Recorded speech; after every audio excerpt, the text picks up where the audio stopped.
Hey everybody, I'm Chris and I'm reviewing every episode of The Office ever. And today I didn't come up with any grabby intro because what even is this episode? High five. Let's do that again. That's right, we are looking at the Fundraiser episode hailing from late in season 8 of The Office. Okay, no, that was a fundraiser. I think I made that very clear in the flyers. Fun, F-U-N. Directed by longtime editor for the series, and dare I say, friend of the channel, David Rogers. Okay, you got it, man. And written by Owen Ellickson, who's done all of this stuff. And I always find it interesting when you see some of these writers/producers move with the actors to other projects. It's like you know there's a story there. Maybe even a better story than this episode, so let's get into it. I understand nothing. Fundraiser drops us off into the Smokey Robinson's Not Dead cold opening. Ryan's distraught, Dwight knows things about the Beatles, which feels kind of unexpected. Eleanor Rigby, paperback writer? Okay, and it turns out he wasn't dead the whole time. The Smokey Robinson dead thing is a hoax. Also turns out he's still alive today at 83 years old. Over the last 10 years, I've gotten kind of into 60s and 70s music, but I never really got into Smokey Robinson. Maybe I'll have to change that. Maybe I won't. Having said that, though, Tears of a Clown is a different Smokey song, and I never really got that joke. So, high five, Pam. And I love the disdain that's developed between these two characters over the last couple of years. I don't like you very much. Stemming from the good old Michael Scott Paper Company arc. The setup for the main structure of this episode is the upcoming fundraiser event for the local dog shelter, which the senator is hosting. And Angela has encouraged the office to attend, most of which do, and it seems to account for like 30 to 40% of the attendees of the event. Not that that really means anything, but I just thought it was interesting. Though before everybody leaves for the day, Andy arrives to pick up Aaron, and everybody kind of panics because going postal is a thing, but also Andy does have a track record of violent activity. I'm gonna lose my freaking mind! Ow! Damn it! Ow! Ow! Ow! Hey! Yeah! Hey! Oh! You wanna do this, Junior? Why don't you take a seat, idiot? And your stupid face! And your stupid office! Ah! Andy's cool though, no big deal, and it's here that we learn that the story has become that Andy was fired by Robert California, but If you say no one more time, you're fired. No. we're going to talk about that in the ratings though. It is during this parked Prius conversation that Kevin does seem to not mind at all, just calling it like he sees it. That's gonna be weird. Why would that be weird? It's gonna be super weird. He just fired you last week. I don't know if they were going for like an idiot savant thing here, but Kevin is uncharacteristically keen and ready to break social norms in this fundraiser episode. Cut to the event itself, and he's calling it like he sees it. Oh man, this is weird. Now, Fundraiser, from the best I could tell on Peacock and the DVDs, is an extended version from what I watched for years on Netflix. And as such, we have 4 minutes of extra footage. Now, in the original that I'm familiar with, there was actually 4 plot lines running simultaneously during the fundraiser, with the Peacock cut fleshing out a 5th plotline. 5 plot lines for a 26-minute episode seems like a lot. So let's break it down. The A plot. Andy's doing his best to project to the group just how well he's doing. But secret, he's not doing well. This creates conflict with the office staff, but specifically with Robert California, who's at the event. Because James Spader's contract was set before anybody knew what they were doing with this season at all. I think this may have been a bad idea. In the B plot, Oscar gets a strong reading on his gaydar that the senator might be wanting some one-on-one legislation with the accountant, leading some of the staff to see if the senator will come onto them as well, or if it's just him being a politician. Isn't it possible that he was just schmoozing a voter? In the C plot, Dwight begins to bid on different objects around the silent auction, mistakenly assuming that the game was name the price. Kevin attempts to correct him because Kevin knows everything in this episode, but D knows better. Oh, Dwight, I don't think you understand. You guess the price, you win the prize. Have you never been to a Quaker fair before? God. Speaking of D, I still got it. no, not that D, this D, the D plot of the fundraiser follows Nellie trying to win over Daryl for some reason. What I wouldn't give for a big mess of tacos. And in the rare E plot, Pam is having what I guess I'd call a passive aggress off with Phyllis over who will take the charity event's centerpiece home that evening. Extremely compelling stuff. Kind of makes sense why it was cut. Neither the D plot or the E plot seem really substantial, with the former climaxing with eating tacos, and the latter concluding with Phyllis stealing the centerpiece off screen. And I only mention these because they will appear in the deeper meaning. But for the A plot, the B plot, and the C plot, the midpoint of each story sees the respective characters doubling down in some way. Andy doubles down on projecting even harder how okay he is. Don't need you to pay for me. I'm doing just fine, thank you.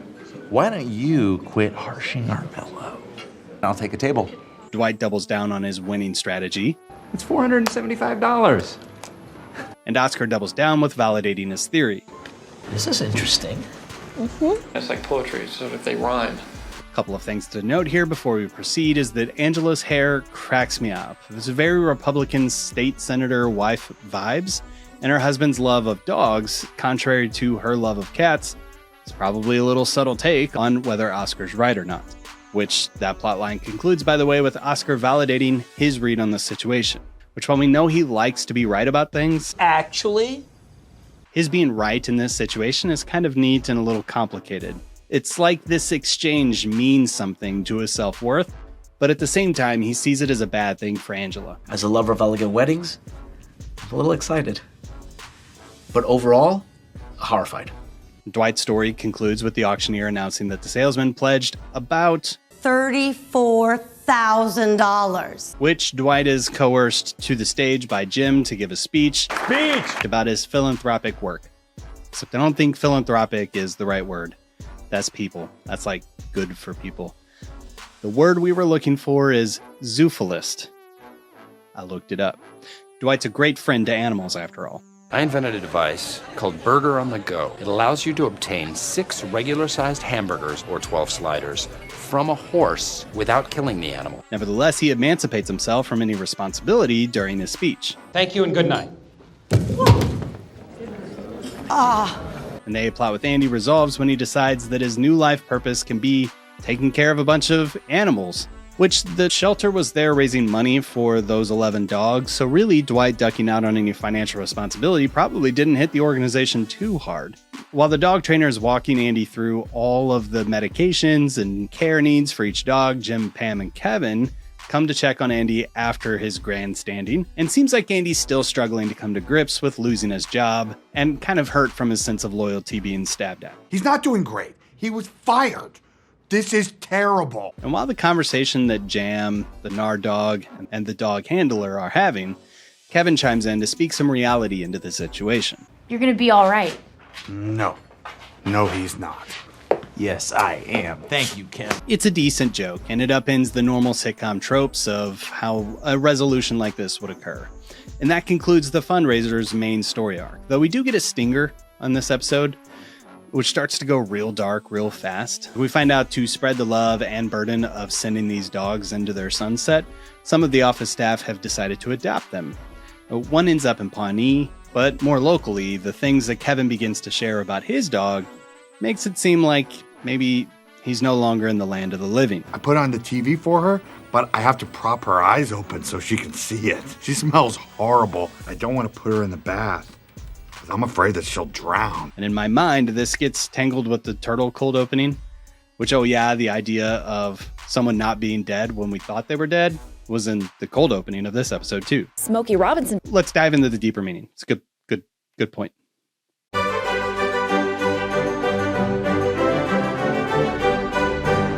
What does a bean mean? Someone please explain it to Kevin. Something with animals.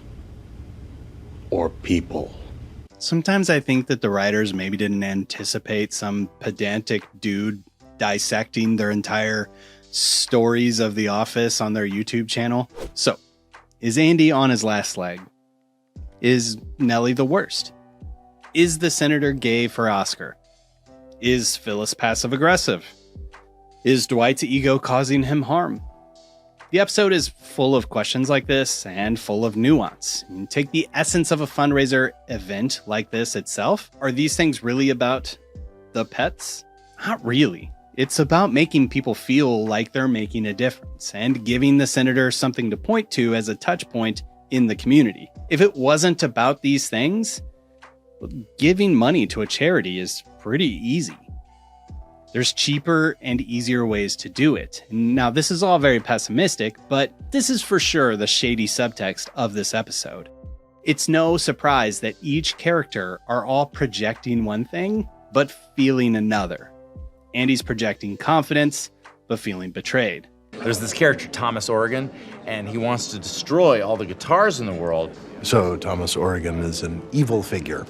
Evil! Nellie's projecting that she belongs, but she's really a duck out of water. I've never eaten a taco. I'm not entirely sure what they are. Senator's projecting that he belongs to his party of family values, but secretly he wants to do the numbers. Oscar's projecting his loyalty to Angela, but is thinking about betraying her. And several other characters are conveying confidence and acceptance, but the fundraiser episode seeks to explore the group dynamics underneath the pretenses of pledges of good faith and behavior, and whether or not we can really ever have loyalty and trust in systems that we've been loyal to. I mean, I hear stories of boomers working for 30 years at a company just to have their pension stolen out from underneath them, leaving them high and dry late in their life. Or how, like, I might work for the same company for 30 years only to get canned way past my prime, finding it difficult to learn new skills and thus back on the struggle bus I left long ago. And this struggle for confidence in the structures that empower us to thrive in society is what keeps us putting coins into the machine. And the message here seems to imply three things. One, ultimately, it's on us to not count ourselves out, that we always have to put the work in order to get something out of it. The Smokey Robinson dead thing is a hoax. Guess they're just jealous, right? Yeah, that a girl. You're gonna be all right. Yes, I am. She's trying. Two, if we have the means to help and be loyal to one another, then do so. It's a give and take relationship. I give, he takes. But strip all circumstance aside, we're just hairless apes flying at unfathomable speeds through the cosmos. So, maybe don't spend our limited time punching down and being a dick to people. I guess he's the stupid guy in the office, huh? 'Cause up till now, we didn't have one. For 2 tacos, we'd probably need about, $20 or $30. And 3, always listen to Kevin. You're going to the fundraiser tonight? That's gonna be weird. Sometimes I feel like everyone I work with is an idiot. And by sometimes, I mean all times. Every of the time. And with that, let's rate this thing. This is the worst. Cold opening, don't quite love this. Don't quite mind it though. Generally, I forget it exists. And I'm probably going to forget it exists by the time I go to do the season wrap up. So I will say that in the last 10 years, every time I've seen this one, I've thought, I should listen to some Smokey Robinson. And I never have, so why break the streak now? Though it does set up the deeper meaning. So I have to give it a little extra credit because of that. I think I'm going to give it a 2 out of 5. That's not what Smokey would have wanted, does want. I do like when Ryan gets some comeuppance though. Yeah. Who's opening? Paul Anka. Paul Anka. As for the episode, fans of my field guides might have tracked that I tend to find outing episodes a little divisive. All that probably has way more to do with my own social quirks than anything substantial in the episode itself. Nevertheless, about 80% of the fundraiser occurs outside of the office. It seems as though, as far as major story arcs go, the only purpose this episode serves is David Wallace. Andy Bernard. Hey, how are you? now connecting Wallace with Andy and getting a little backstory on what he's been up to since the Suck It episode. Suck it. Is neat.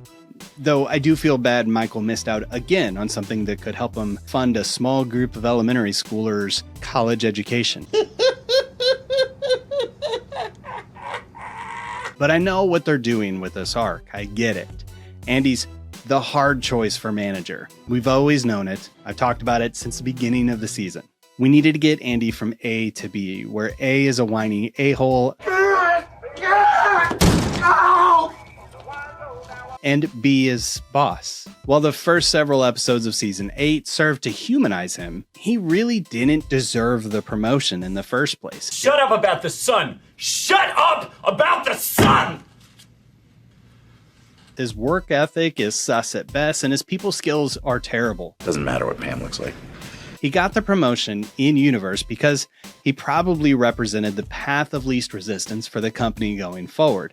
And though they went to great lengths to humanize Andy early in the season, it's clear that he hasn't quite matured past any of this. He throws a fit in the office saying that Nellie didn't earn this position. I earned that job!